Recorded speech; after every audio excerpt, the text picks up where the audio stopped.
గణేశాయ నమః. ఓం గణేశాయ నమః. ఓం సరస్వదేవాయ నమః. ఓం సరస్వదేవాయ నమః. పార్వతీ పరమేశ్వరులకు ముక్కోటి దేవతలందరికీ కూడా శతకోటి వందనములు. ఈ పౌర్ణమి రోజు ప్రతి ఒక్క మనిషి ప్రతి ఒక్కరు కూడా తెలుసుకోవాల్సిన విశేషం ఏమంటే, ప్రతి ఒక్కరు సత్యనావ్రతం చేయించాల్సిన సత్యనావ్రతం చేస్తారు. ఈ ఒక్క పౌర్ణమి అనేది చాలా పవిత్రమైన రోజు. ఇది ప్రతి ఒక్క మనిషి కూడా తెలుసుకొని జీవితం అనేది అర్థంలో పడకుండా మన ప్రతి ఒక్క మనిషి కూడా ముందడుగేసి మన మంచి మనసు మంచి మార్గము మంచిగా విధానం అనేది అంటే అన్నీ మంచి రోజులే మనకు ఎప్పటికైనా. డబ్బు ఉన్నవాడు గొప్పవాడు, డబ్బు ఉన్నవాడు గొప్పవాడు, డబ్బు లేనివాడు పేదవాడు. నీ ముందు నీ మాట మనసులు, నా ముందు నా మాట మనసులు. ఆస్తులంటాడు పాస్తులంటాడు, మట్టిలో కలిసే మనిషిగా, మట్టిలో కలిసే మనిషిగా. భూములంటాడు జాగాలు అంటాడు, కాలి బూడిదే బలమైన దేహానికి, కాలి బూడిదే బలమైన దేహానికి. సచ్చిన నాడు నీ ఒంటి మీద కట్టుబట్టలు కూడా మిగలరాదు. బంధాలు ఏడున్నాయి, బంధుత్వం ఏడున్నది. బంధాలు ఏడున్నాయి, బంధుత్వం ఏడున్నది. కానీ ప్రతి ఒక్క మనిషిని డబ్బు ఉన్న వాళ్ళని లౌక్యత చేస్తారు, కానీ డబ్బు లేని వాళ్ళనంటే కనుక ఎలివేసినట్లు ప్రతి ఒక్క మనిషి సమాజములో ప్రతి ఒక్కరూ కూడా ఎప్పటి నుంచి కూడా ఉంది. కానీ కాదనలేదు, ఉన్నాడు కానీ లేనివాడు కానీ ప్రతి ఒక్క మనిషి కూడా ఆ 6 అడుగులు జాగాలోకి మనందరం కూడా పోయే వాళ్ళమే తప్పక మనమంటూ ఇక్కడ ఉండేది ఏమీ లేదు కదా. కానీ ఆ మనిషిని అనేది మనం ఎత్తబెరికి ఎత్తదీసి మాట్లాడి మనం ఒక ఇగో చూపిస్తే, మనం ఒక అహంకారం అనేది చూపిస్తే కనుక ఏమొస్తుంది? కానీ ఉన్నాడు లేనివాడు ఆ భూదేవికి అనేది అందరం కూడా భూదేవి బిడ్డలము, అందరికీ కూడా సదాసరి చూసుకుంటేది ఆ భూదేవి కదా. మనమే ఇంత ఇగో పెట్టుకొని ఇంత విధిగా అనేది ఆ ఒక మనిషి అనేది ఏ పొద్దు మనలో ఉండే అహంకారము లేకుంటే గనక సదాస్తని కొలువు తీరి మన గుండెలోనే మన ఆత్మ పరమాత్ముడు ఆ భగవంతుడు సదాస్తని కొలువు తీరి ఉంటాడు. అది నేను చెప్పడం కాదు, ప్రతి ఒక్క మనిషికి కూడా తెలుసు. కానీ తెలిసిన వాళ్ళు కానీ తెలియని వాళ్ళు కానీ ఆ ఒక అహంకారం అనేది లేకుండా ముందడుగు వేసి ప్రతి ఒక్కరు ఒక పూజ ఒక విధానం అనేది భగవంతుడు. ఇప్పుడు మనిషి అనేది చెరుస్తాడు, కానీ భగవంతుడు అనేది ఎవరిని చెరుస్తాడు కదా. ఆయనకు అందరము కలుసా మంచోడు కానీ చెడ్డోడు కానీ అహంకారం ఉన్నటోడు కానీ ప్రతి ఒక్కరు కూడా ఆయన బిడ్డలేమే కదా. మనం అందరము కూడా ఆ భగవంతుడి సృష్టికర్త ఆ భగవంతుని బిడ్డలమే మనము. కానీ మనం అనేది ఒక మనిషి జన్మ ఎత్తినాక ప్రతి ఒక్కరు కూడా సమాజములో, నేను చెప్పడం కాదు, ప్రతి ఒక్కటి చిన్నది కానీ కూడా లౌక్యత తెలుసుకొని మనిషి అనేది భగవంతుని సంకల్పన మనం ఎంత పూజ చేసి ఎంత విధానము మనం చేసినా కూడా మనిషిలో అనేది ఒక చెడు బుద్ధి చెడు వ్యవహారం చెడుగా అనేది మన మనసులో ఉండేది అనుకో, అది అనేది భగవంతునికి మనం పూజలు చేసినా వేస్ట్, టెంకాయలు కొట్టినా వేస్ట్, ఎన్ని పూలు పెట్టినా వేస్ట్. కానీ నువ్వు ఏం చేయకున్నా నీ హృదయము పరిపూర్ణతగా అనేది నీ హృదయము పెట్టుకొని ఏ పొద్దున సంకల్పన నువ్వు పూజ చేయకున్నా కూడా భగవంతుడికి అనేది సదా సరి ఎక్కగలుగుతుంది. కానీ మంచిగా ఒక బీదవాడు అనేటోడు ఉండడు, కానీ వాళ్ళు పదే పాట పుల్ల పుడుకో ఏ ఒకటి కొండల్లో తెచ్చుకొని చేసుకొని అమ్ముకొని సమాజంలో ముందడుగు వేసి కలియో గంజో అమ్మలో ఏదో ఒకటి తాగుతా బతికేటోడు. అంటే భగవంతుడు అనేటోడి ఆ నీటి నిర్జాతి ఆ కలియో గంజో ఉండి లేక కష్టం చేసుకున్నాడు వైపే ఉంటాడు భగవంతుడు. కానీ మన వాళ్ళు ఏమనుకుంటారు, మనకనేది ఇంత ఆస్తులు కలిగిన ఇన్ని పట్టుచీరలు ఇంత బంగారు ఇన్ని హోదా డబ్బులు అన్నీ కూడా బిక్కటంగా వాళ్ళందరూ మన ముందర వాళ్ళందరూ దిగ్గదుడిపోయారు మన హృదయంలో మనం అనుకుంటాం. కానీ భగవంతుడు అనేటోడు వాళ్ళకు డబ్బు లేకపోవచ్చు, తినేదానికి ఒక పూట తక్కువ ఉండొచ్చు, లేని వాళ్ళ వైపే ఉంటాడు భగవంతుడు ఎప్పటికైనా కూడా. ఎందుకంటే మనము డబ్బు ఉందని ఇగో ఎక్కువ, డబ్బు ఉంది అని ఇద్దరి మనసులను తీసేస్తాం. డబ్బు ఉంది అని మనసులను అనేది ఏడికి లేకుండా మాట్లాడగలుగుతాం. ఆ డబ్బు ఉంది అని చెప్పి ఎవరినైనా కొట్టించగలుగుతాం. డబ్బు ఉంది అని చెప్పి ఎవరి మీద ఎన్ని రకరకాలు చేయగలుగుతాం. డబ్బు అనేది నగిపిస్తుంది, ఏడిపిస్తుంది. ఈ పొద్దు ఉంటుంది, రేపొద్దున ఏడిపిస్తుంది మనిషిని. ఎంత నగిపిస్తా, ఎంత పొంగిపోతా ఉంటే ఆ మనిషిని అనేది సదాస్తాన్ని ఏడిపించగలుగుతుంది. కానీ సదాస్తాన్ని ఎప్పటికైనా సాదాసీదాగా అనేది మనిషి అనేది తెలుసుకొని జీవితం అనేది వ్యర్థంలో పడకుండా ముందడుగు వేరన ఉదరపోయే రకంగా నేను కోరుకుంటాను. నేను ప్రతి ఒక్క మనిషికి కూడా నేను చెప్పడం ఏమంటే, కానీ వాళ్ళు కష్టం చేసుకొని భార్యాభర్తలు ఒక పాప అనేది ఉండి వాళ్ళు ముందడుగు వేసుకుంటా పోయేటప్పుడు ఆ ఒక్క అడవిలో అనేది పోతా ఉంది. ఒక గోమాత అనేది పోతా ఏం చేసేసింది, ఆ తెల్లటి ఆవు అనేది ఒక పాపకు అనేది కనపరిచింది.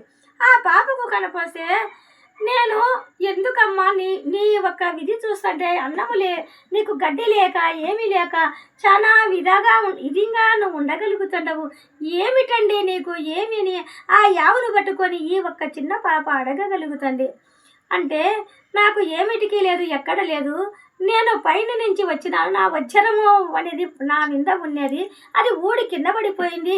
కింద పడిపోయి నాల నుంచి నేను సాదాసీదాగా అయిన ఆవునైపోయినా నేను. కానీ నేను ఏదనుకుంటే అది విధేయతనే, అది నా వజ్రం ఎక్కడ పడిపోయిందో నా తల మీద ఉండేది పడిపోయింది.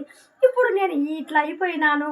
కానీ మీ ఒక్క బీదీరిగానికి, మీ ఒక్క ఉద్దేశానికి, మీ ఒక్క మంచి మనసుకు నేనంటూ మీ ఇంటికి రావాలని నేను అనుకున్నాను. మీ ఒక్క మంచి మనసుకు నేను రావాలనుకున్నాను నేను అని చెప్పానంట. సరే తల్లి గోమాత, అంతకు మించిన అదృష్టం ఉందా? మాకు బీదిరికము మా ఇంట్లో ఉండేదే, నేను కష్టపడైనా నీకు తీసుకొచ్చి నీకు ఇంత స్థానం ఇచ్చి నేను పెట్టగలుగుతా అంటే, మీరు తినేదే, మీరు ఇది చేసేదే తింటారంటే, ఆ యావు ఆకిలికి అసురుసురం అవుతుంటే ఆ పాప ఒక 2 రొట్టెలు తెచ్చుకునేది ఆవుకి ఇచ్చేసి కొన్ని నీళ్ళు ఇచ్చేస్తే తాగి వాళ్ళ ఇంటికి దావ పట్టుకొని తొడుకొని పోయింది. వాళ్ళ ఇంటికి తొడగపోతే, అమ్మ మనమే బీదిరకం, మనకే తినేదానికి లేదు, నువ్వు ఎందుకమ్మా ఈ ఒక తెల్లంగా ఒక దేవత ఉన్నట్టుంది ఇట్లా ఆవును తీసుకొని వచ్చినావు కదమ్మా, ఎవరన్నా చూస్తే మనం బీదీరికం కాబట్టి 10 మంది మనం ఏమో దొంగతనం చేసినామని వాళ్ళ కళ్ళు మనం విందపడతాయి కదమ్మా, నువ్వు ఎందుకు తెచ్చినావంటే, లేదమ్మా ఆకిలికి అసురుసురం అవుతా అంటే ఈ ఆవు, ఈ గోమాతను నేను తీసుకొచ్చినాను నేనంట. ఆ గోమాత ఏమన్నది, మీ ఒక్క లేని పరిస్థితిలో మీ ఒక నీతి నిర్జాతి మెచ్చి మీ ఇంటికి నేను వచ్చినాను, మీరు ఉన్నదే, మీరు పెట్టినది నేను తిని ఉండగలుగుతాను, మీరేం ఫీల్ కాకూడదు అనేది ఆ గోమాత చెప్పగలుగుతుంటే సంతోషము మాకు, నువ్వు వచ్చిన అదృష్టము మాకు అనేది చెప్పి ఆనందం. కానీ నేను వచ్చి ఆ యావును అనేది కట్టేసి పండుకున్నాక ఆ ఒక్క సూర్యకిరణాలు అనేది ఫుల్లుగా గోమాత మీద అలివిగా, అంటే అవి దేవత ఆవు కాబట్టి అలివి కాకుండా సూర్యకిరణాలు పడుతుంటే, అమ్మ ఇక్కడ చూచురా ఆవు మీద కిరణాలంతా పడిపోతుంటాయి, చూసేదానికి 2 కళ్ళు చల్లడం లేదు, చూసురామ్మని వాళ్ళ నాయనను వాళ్ళ మమ్మీని పిలుచుకొచ్చి ఆ గోమాతను చూపిస్తుంటే, మీరేం భయపడద్దు, మీరేం భయపడగాకండి, నేననేది పాలు ఇస్తాను, ఆ పాలు పిండుకోండి, మీరేం భయపడద్దు, నా దగ్గరకు వచ్చి పాలు పిండుకోండి, నేను ఇస్తాను ఆ పాలు. కానీ ఈ పాలు ఒక అహంకారము, ఒక పొగురుగా ఒక మనిషి అనేది విరీలుగుతూ ఉండేటోళ్ళకి అవసరం పని చేయవు నా పాలు. మనిషి ఒక ఆరోగ్యం బాగలేక, ఒక బీదిరికం ఉన్నా, ఒక ఆరోగ్యం బాగలేకున్నా, ఏం పరిస్థితులు వాళ్ళకు అనుకూలంగా లేని వాళ్లకు నా పాలు ఎత్తుకపోయి మీరు అనేది ఎగబెట్టుకోవద్దు, ఇట్లా పంచండి, అందరికీ కూడా ఆరోగ్యంగా పనిచేస్తాయి, నేను ఇచ్చిన పాలు అమృతంతో సమానము నా పాలని ఆ గోమాత చెప్పగలిగిందంట. ఆ గోమాత చెప్పగలిగితే ఏం చేసేసింది, ఆ పాలు పిండి ఆ గోమాత ఎవరు బాగలేని వాళ్ళు, ముసలి వాళ్ళు, ఇట్లా ఉండే వాళ్ళకి ఇచ్చేస్తే ఆరోగ్యం అనేది బాగా కుదుటపడి ఆ ఊరంతా కూడా మన మందులు ఎందుకు మాకెందుకు, ఆ గోమాత మనకు అనేది ఇట్లా విధి చేసిందని 4 మాటలుగా అనుకోవడంలో ఆ ఊరి గ్రామ పెద్ద ఏం చేసేసినాడు, నా ఇంట్లో నా కథ ఉండాలా, ఏమీ లేని ఒక పేదవాడి కాడ ఆ గోమాత ఎందుకు ఉండాలి, ఎక్కడ ఉండాలి, నా ఇంటి నా హోదా ప్రకారం ఉండాలి కదా అని చెప్పి నలుగురిని మనసులో తీసుకొని ఆ ఊరి పెద్ద మనిషి అక్కడికి పోయినాడంట వాళ్ళ ఇంటికాడికి. ఏమి నేనంటే నీకేం కండ్లల్లో పడలేదా, ఏమి అర్థం కాదా, ఏదైనా కూడా నేను చెప్పాలన్నా మీకేమన్నా, మీ ఇంట్లో తగదు ఇయ్యావు, నా ఇంటికి రావాలనట. అయ్యా మేము తెచ్చుకోలే, మేము దొంగతనం చేయలే, ఒక్క అడవిలో దీనికి ఏమీ లేక ఆకలికి అసరసరమైతే మా బిడ్డ తీసుకొచ్చింది, మేము ఇట్లా వేస్తుంటాము, నీకు కూడా నీ ఇంటికి పాలు పంపిస్తామయ్యా అన్నట. నీ పాలు ఎవరి కావాలా, నా ఇంట్లోనే ఉండాలా అని చెప్పి దౌర్జన్యముతో ఆ గోమాత ఇచ్చే పాలకు ఆ ఒక మంచి పేరుకు నేనే అంతా కూడా పొందాల అంటే అహంకారము, నేను ఊరికి పెద్దది కదా అని ఒక అహంకారముతో ఆ గోమాతను దౌర్జన్యంగా తీసుకొని పోయినాడంట. ఆ గోమాత ఏమంటుంది, నన్ను తీసుకొని పోతాడావు, నీకేమైనా నష్టము కావాలనేమో చూసుకోలేదంట. నష్టం అంటే నాకేమి ఇది కాదు, ముందు నా ఇంటికి రా, నా ఇంటి భౌభోగ్యాలు, నా ఇంట్లో కథ, నా పెట్టే తిండి నువ్వు అక్షరంగా బ్రహ్మాండంగా ఉంటావనేదంట. గోమాత ఇది అనుకోకుండా అది అనుకోకుండా వాళ్ళు బలవంతంతో చేసి తీసుకొని పోయినారంట. ఈ ముగ్గురు అయ్యో ఈ గోమాత పై నేను చింతాకాంతులు అయినారంట. కానీ మీరేం బాధపడగాకండి, నేను అంతా మంచిగా చేస్తాను మీకు అని చెప్పి అనేదంట గోమాత. సరేనా అని చెప్పి గోమాతను ఇంటికి పిలుచుకొని పోయినాడు. ఇంటికి పిలుచుకొని పోయి పాలు పిండండి, అందరికీ పాలు ఇస్తాము, మంచి జరుగుతుంది, అది ఇట్లా ఇది ఇట్లా అన్నాడంట. కానీ నువ్వు వాళ్ళ ఇంటికి మెచ్చి నేను పోయినా, నీ ఒక అహంకారముతో నువ్వు ఒక గ్రామ పెద్దవని చెప్పి నన్ను నువ్వు పిలుచుకొచ్చుకున్నావు, కానీ నువ్వు నష్టపోవడం తప్పక లాభం పడేదంటూ ఉండదని చెప్పి అనేదంట. గోమాత అంటుంది. గోమాత అంటే నీ మాట గొప్ప, నా మాట గొప్ప, నేను గ్రామ పెద్దన ఊరికి పెద్దనని చెప్పి ఆయన విరీలుగుతున్నాడు. విరీలుగుతుంటే సరే కానీ లేని చెప్పి, కానీ నేనెక్కడ అమృతము లెక్కన పాలు ఇచ్చిన, ఈడ నన్ను పిండు తేగినక నీకంతా అగ్గి పడుతుంది అన్నాడంట. ఎందుకు పడుతుందని చెప్పి దౌర్జన్యం చేసి పాలు పిండండి అన్నాడంట. ఆ పాలకాడ పిండేదానికి ఒక మనిషి కూర్చొని ఉంటుండగానే ఒక్కరు ఏమని ఇచ్చినారు, రాజా ఊరి గ్రామ పెద్దకు ఇట్లా మన చేలు మొత్తం అన్ని కాలిపోయినాయి అని వచ్చినాడంట. ఎందుకు కాలిపోతాయిరా, ఎందుకు అది ఇది అని దౌర్జన్యం చేసినట.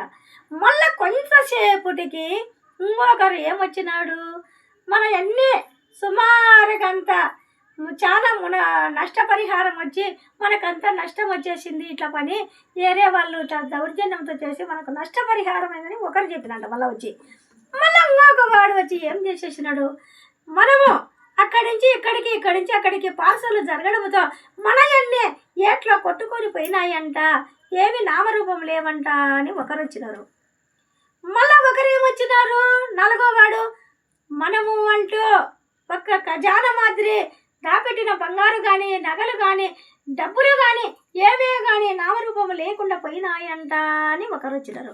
ఆడికి నాలుగన్నీ చూసి నష్టపరి, నువ్వు వచ్చిన వేళ విశేషాలు ఏమి నా ఇంటికి, నువ్వు వచ్చిన మంచి అన్ని నష్టపరిహారం అవుతుంటాయి, నీకేం భయం లేదా, భక్తి లేదా, ఎందుకు వచ్చిన కర్మ, నేను ఎందుకు వచ్చినాను, నన్ను నువ్వు కొనకొచ్చుకొని నువ్వు పెట్టుకున్నావు, నేనేమన్నా వచ్చినానా అనేదంటావు. అంటే నాకు అక్కడ మళ్ళీ ఒక అయ్యప్ప వస్తా ఆయన ఒక మనీ అనేది పోయినది. ఆ మనీ అడవిలో పోయింటే ఆ ఊరి గ్రామ పెద్దకి ఇవ్వాలి కదా, ఆ గ్రామ పెద్ద కాడికి ఎత్తుకొని నేను ఇట్లా పోతుంటే నాకు ఆ కొండలో ఇట్లా ఏదో చిక్కింది, జిగజిగాని మెరుస్తానని ఆ అప్ప కాడికి ఎత్తుకొని వచ్చాట. ఓహో సరేలే, పోయిన ఆస్తులు పోయినామనే, ఇంకా ఈ వజ్రంతో నేను చాలా కుపేరునైపోతాలే నేనని ఒక ఆలోచనతో ఏం చేసేసినాడు.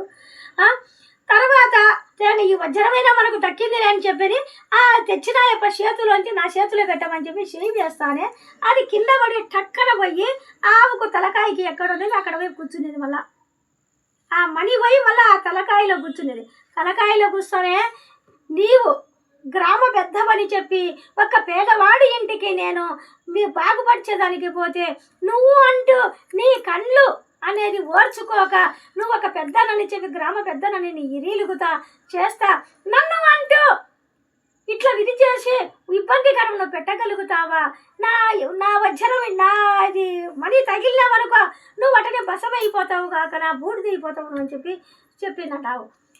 ఎందుకు నువ్వు అంటారా నేను బూడిద అయిపోతానా, అబ్బా నీ శాపమేమంత గొప్పతనమా అని చెప్పి ఆవును అనగలిగినాడు. అనగలుగుతానే అప్పుడు ఏం చేసేసింది, సరే కానీ అని చెప్పి ఆ మనీని ఇట్లా తగలగలుగుతానే అట్లనే బూడిదైపోయినాడు. అట్లనే బూడిదైపోతే ఇంకా ఎవరినైనా కూడా ఇట్లా చేస్తుందేనని చెప్పి ఆ ఉండే వాళ్ళంతా కలిసి కూడా ఒకరొకరు పరారై పక్కకు అయిపోయినారు. కానీ ఆ ఒక్క బీదవాడి ఇంటికి భక్తి, ఆ ఒక్క లేని వాళ్ళకు భక్తితో మెచ్చి వాళ్ళ కుటుంబానికి పోతే ఈ ఉండేవాడు దౌర్జన్యం అని నేను ఊరి గ్రామ పెద్దనని చెప్పి ఆ యావును తెచ్చుకొని ఇది చేసేసుకొని ఎంత ఇది చేసేసినాడు చూడండి. కానీ ఆ ఒక్క మనిషిని ఆ ఒక్క ఎవరు కొట్టుకోకుండానే అహంకారం అనేది ఆ యప్పకు ఏదో నీకు కలిగింది తింటాడావు, నీకు ఇస్తామని పాలు లేరు కదా, అందరితో నువ్వు అనుకోకుండా ఏం చేసేసినావు, నువ్వు దౌర్జన్యంతో తీసుకుంటే బీదవాళ్ళు కాబట్టి లేని వాళ్ళు కాబట్టి భయపడి గ్రామం పెద్ద కాబట్టి భయపడి గమ్మున అనేది ఉంటారు. కానీ నిన్నేం లాస్ట్కు నీ ఆస్తులు పోయా, నీ ఒక మనిషివేను శాపముతో సర్రునను ఖాళీ బూడిదైపోయినావు. నువ్వు ఏమి ఎంట కట్టుకొని పోయినావు, ఏమి తెచ్చినావు, అదే నీ కష్టమే పని అని చెప్పి నీ దాంట్లో నీ హోదాగా ఉండొచ్చు కదా. ఇతరి వాళ్ళను ఆశించి ఏ అవతారం పట్టినాడో చూడండి మనిషి అనేది. ఆ యావు లక్షణంగా పోయి నేరుగా వాళ్ళ ఇంటికి జరిగింది. అప్ప నీలో అనేది జిగజిగా నీ మెరుస్తుంది అంటే ఈ మనీ అనేది నాకు అక్కడ పడిపోయినాకని నాకు ఇదేనేది లేదు కదా. కాబట్టి ఈ పొద్దు మీ భక్తి మెచ్చి వాడి అనేది నన్ను దౌర్జన్యముతో ఒక అహంకారముతో నన్ను అనేది తోలుకొనిపోయినాడు. వాడి అహంకారమే వానికి తల దించేసేసి వచ్చినాను. కానీ మీకంటూ నేనేమి ఇది చేయను, మీకు మెచ్చే నేను వచ్చినాను కాబట్టి, మీ భక్తి మీ ఒక విధానము మెచ్చి వచ్చినాను కాబట్టి నేనంటూ ఇదని చెప్పి ఆ యావు కాలి గెట్టతో ఇట్లా దోగి వాళ్ళకు కావాల్సిన వజ్ర వైడూర్యాలు బంగారంతా కూడా ముగ్గురు తెచ్చుకుని అడవిలో చిక్కి తెచ్చుకునేటోళ్ళకు వాళ్ళ ఇంటికి పోయి వాళ్ళందరికీ మళ్ళీ ఆ బంగారం ఇంత ఇచ్చేసి లేని వాళ్ళకు పెట్టండి, మా ఆరోగ్యం బాగలేని వాళ్ళకి ఇవ్వండి, దానము ధర్మము చేయండి సదాస్తు అని చెప్పి ఆవు అనేది తర్వాత ఎమ్మడే ఆవంటే మహాన పతివర్త ఆవంటే దేవత శతకోటి దేవతలు ముక్కోటి దేవతలందరూ కూడా తోకతో కానించి కాళ్ళతో కానించి కల వరకు కూడా మొత్తం అంత కొమ్మలతో కానించి సరాసరి దేవతలందరూ కూడా కొలువు తీరుంటారు. అట్లాంటి ఆవును మనమంటూ ఒక పాలియలేదని ఒక కొట్టడమని ఏదైనా కూడా శంకించకూడదు. దేవతలు అందరూ మనకూడి ఉంటారు. చేతనైతే మనం ఒక అరటి పండు ఇస్తాం, చేతనైతే మనం ఒక గడ్డి అంత సాయం చేస్తాం ఆవుకు. కటిక్కిన అనేది ఇది చేయకూడదు. ఈ ఊరి యజమాను ఏం చేసేసినాడు, నేనే ఒక విరిలిగి ఎంత మనిషి అనేది మండరైపోయినాడో చూడు. లాస్ట్కి అనేది పద్ధతి ఉన్నా లేకుండా పేదవాడు లేదు, బీదవాడు లేదు, ఉండేవాడు లేదు, లేనివాడు లేదు. సమాజం అనేది మనం అంటూ ముందడుగు వేసి ప్రతి ఒక్కరూ మంచి మాట, మంచి పలుకు, మంచి విధానం అనేది మనం అంటూ ఒక ముందడుగు వేస్తాం. ఏదైనా కూడా కోపముతో ఇనియముతో విజయాలు సాధించవచ్చు. విజయాలంటే ఎంతనైనా సరే ఇనియంతో సాధించవచ్చు. కోపముతో ఏమి సాధించగలుగుతాము, ఏమి అనేది అంటే ఆ కోపం అంటే ఒక అహంకారం. మనిషికి మిడిసి మిందికి పడతారు, మిడిసి మిందికి వస్తారు. మిడిసి మనుషులకి అనేది యాడికి లేకుండా తీసేసింపుగా మాటలు మాట్లాడతారు. కానీ నోట్లో నుంచి మాట వచ్చి నాకు అది నిలబడిపోతుంది. కానీ వెనక్కి అనేది తీసుకోలేరు. జీవితంలో ఎప్పటికైనా కూడా ఎవరైనా కూడా ప్రతి మనిషి కూడా తీసుకోలేరు. కానీ మనం తినకపో ఇప్పుడు కాలాన్ని బట్టి ఏ టైంలో ఏ సెకండ్లో ఎప్పుడు ఎవరు రాలిపోతామో మన చేతల్లో లేదు. కాబట్టి భగవంతుడి సంకల్పన ఉండాలని చెప్పి ప్రతి ఒక్కరు కూడా కోరుకొని ప్రతి ఒక్కరు కూడా భగవంతుని సంకల్పన చెయ్యండి. ప్రతి ఒక్కరు కూడా ఆనందంగా హ్యాపీగా వైభోగంగా ప్రతి ఒక్కరు కూడా ఉండండి. కానీ అమ్మ నువ్వు చెప్పుతానే ఉంటావని మీరు నన్ను అనుకోవద్దు. ప్రతి ఒక్కరికి నాకు ఒక్కతో వచ్చిన మాట చిన్న మాటగా నేను చెప్పగలుగుతాడా. భగవంతుడు భగవద్గీత ఉన్న కాడ భగవంతుడు సాష్టాలుగా కొలువు తీరుంటాడు. అది నేను చెప్పడం కాదు, ప్రతి ఒక్క మనిషి కూడా తెలుసుకోండి. చేతనైతే 2 అక్షరాలు చదవండి, చేతనైతే నీతి నిర్జాతిగా మాట్లాడండి, చేతనైతే 2 మంచి మాటలు మాట్లాడండి, మంచి సిరినవ్వు నవ్వండి. మీ ఒక్క ఆ నవ్వులోనే ఆ భగవంతుడు మనలోకి అమ్మవారు కానీ అయ్యవారు కానీ కొలువు తీరి ఉండగలుగుతారు. మనం పొద్దున్న లేస్తానే పాడు ముఖం వేసుకొని ఎవరిని ఎట్లా చెడగొట్టాలా, ఎవరి లెక్క ఎట్లా దోంచుకురావాలా, ఎవరిని ఎట్లా ఏం మనం చేయాలనేది ఒక ఆలోచన మీ మైండ్లో నుంచి పక్కకు తీసేయండి. మీరు నేను చెప్పిన మాట చూడండి, మీరే పైకి వస్తారు. నేను చెప్పడం కాదు, ప్రతి ఒక్కరు కూడా తెలుసుకోండి, మనమే పైకి రాగలుగుతాం. కానీ పొద్దున లేస్తానే మనము పండుకొని ఉంటాం 3 నిమిషాలు చాలు. ఆ 3 నిమిషాలలో మనం ఏం చేస్తామంటే సదానంద స్వరూప శివోహం శివోహం, సదానంద స్వరూప శివోహం శివోహం. భగవంతుడా నేను నిన్ను వదిలేసి వచ్చేసిన, కానీ నా చెయ్యి నువ్వు వదలొద్దని చెప్పి అప్పుడు తల్లి కడుపులో నుంచి మనం వదిలేసి వచ్చినాం కదా. కానీ వదిలేసి మనం వచ్చి ఇక్కడ అంతా నువ్వు చూస్తున్నాం, కానీ మళ్ళీ మనం ఆయన సన్నిధిలోకి పోవాలి కాబట్టి నన్ను నువ్వు చెయ్యి వదలద్దు. సదానంద స్వరూప శివోహం శివోహం శివోహం అని భగవంతుడి లేస్తానే మనకు షుగరు బీపీ ఏమి లేకుండా ఒక 3 నిమిషాలు భగవంతుని మనసులో అనుకొని ధ్యానం చేయండి. ఈ పౌర్ణమి రోజు ప్రతి ఒక్కరూ తెలుసుకోండి. అర్థంలో పడకాకండి. జీవితం అనేది తెలుసుకుంటే కనుక ప్రతి ఒక్కరు మనం ముందడుగు వేసి హ్యాపీగా ఆరోగ్యంగా ఖుషిగా నేను చెప్పిన మాటలకు కానీ కంట్లో రవ్వ మీద కూడా పాపం పరిహారం అవుతుంది. కానీ కొంచెం గ్రహించి మీరు వినండి.